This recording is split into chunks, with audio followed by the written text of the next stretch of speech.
Chapter 5. The Dancing Cow. Jane was in bed. She was very ill. "Shall I sit at the window and tell you what is happening outside?" "Yes, please," said Jane. So Michael came up to the window and cried, "Wow!" "What is it?" said Jane. "A very strange thing." "There's a cow," said Michael. "A cow in the middle of a town? How funny!" "Mary Poppins," said Jane, "there's a cow in the lane." "Yes, and it's walking very slowly and looking around. I think it has lost something." Mary Poppins came up to the window. "It's not funny at all," she said. "I know that cow. She was my mother's great friend." The red cow lived in the field of beautiful yellow flowers. She had a happy life in her sunny and green world. In the morning and in the afternoon, she gave lessons to the red calf, her daughter. Then they had supper, and the red cow showed the red calf how to tell good grass from bad grass. When her daughter went to sleep, she went into a corner of the field and thought her own happy thoughts.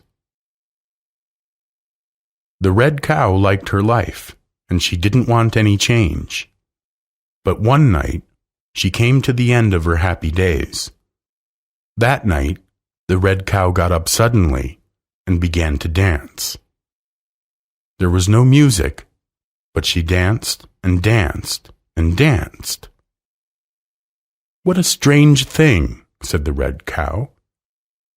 "I don't like dancing, but now I am dancing and I like it." At last, she got tired and decided to stop. But to her great surprise, she could not stop dancing.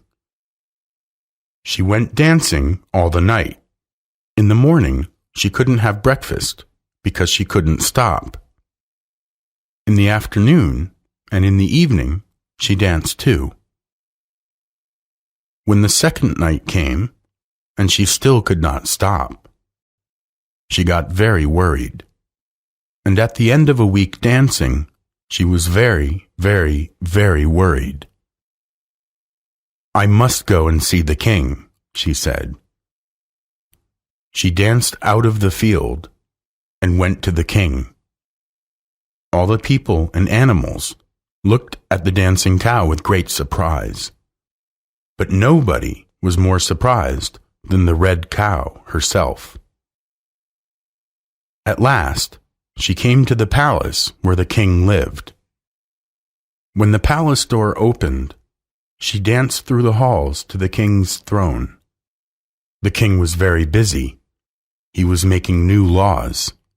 His secretary was writing them down in a little red notebook. "How many laws?" asked the king. 72, Your Majesty," the secretary said. "Well, not bad for an hour's work," said the king. He stood up and saw the red cow. She was dancing to the throne. "What is that?" the king asked. "A cow, Your Majesty," she answered. "I can see that, but what do you want?" "Be quick, because I am a very busy king.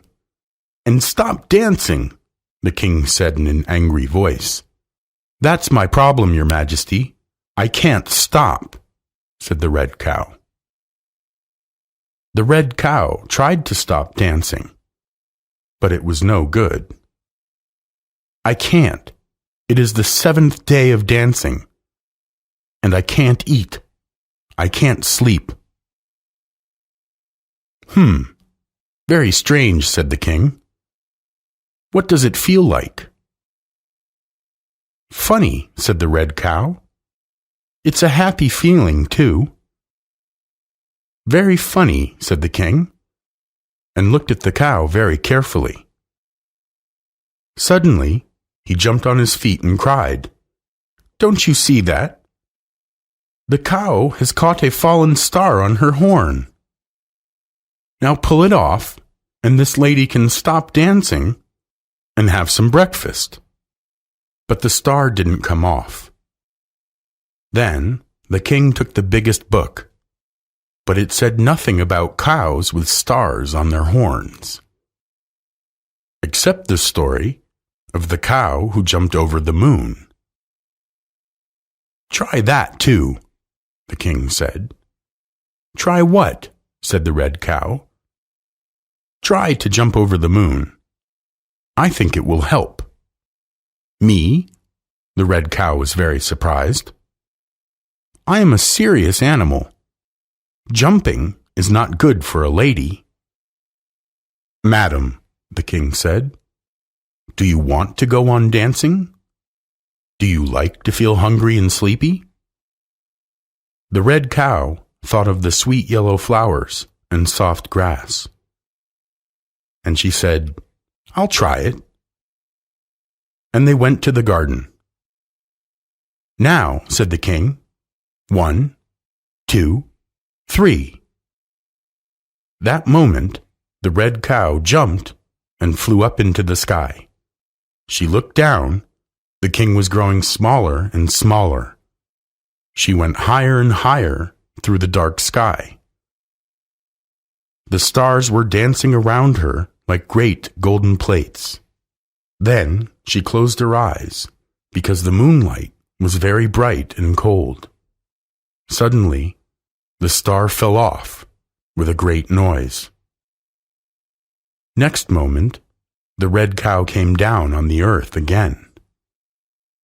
To her great surprise, she was in her green field, and she stopped dancing. The red cow and her daughter had a lovely dinner of soft grass and sweet yellow flowers, and she began to live her usual life. At first, she enjoyed it very much. She was glad to eat her breakfast without dancing. She lay down in the grass and slept peacefully at night. But one night, she began to feel uncomfortable. She wanted something else, but she couldn't understand what it was. At last, she understood it. It was the star. She thought only about the star. She lost her appetite. One day, she went to my mother and told her the story. "My dear," my mother said to her, "you know millions of stars fall out of the sky every night. But they fall in different places.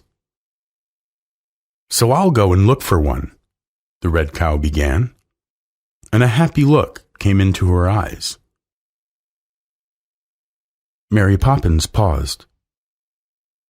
"And now she is walking down Cherry Tree Lane," Jane said.